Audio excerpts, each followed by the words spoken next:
tanan, may kalam shoutout sa inyong lahat. So ayan guys, gagawa tayo ngayon ng coffee chili. So bago ang lahat, bago nyo ako samahan, tayo babati muna sa aking mga ka-vloggers. So ayan, thank you so much sa inyong support at sa lahat ng aking mga pamilya at friends. Thank you so much sa inyong lahat. So ayan, gagawa tayo naman ng pakasarap na dessert. So ayan, mga trending yata yan ngayon. So ayan, may kalam shoutout sa mga waray non, mga pangod to, adlaw maniyo, tanan di daw, unta diri ka magsasawa, ha ako pagsuporta. At sa mga hindi pa po nakapag-subscribe, please subscribe Luto ni Nanay Vlog. Pakipindot po ang all bell para lagi po kayong updated. At sa aking Facebook page, please, Luto ni Nanay page. Ayan, Luto ni Nanay Vlog page.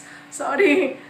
Ayan, pakifollow po. At sa lahat po ng mga sumusuporta, maraming salamat at pakiiwan po ng note sa aking notification section, so para lagi ko yung mabalikan at madalaw ko kayo sa inyong tahanan. So ayan, maraming salamat at ako'y napapahaba na at nagkakabulol-bulol na. Thank you and God bless all. Tara na guys, samahan nyo na ako.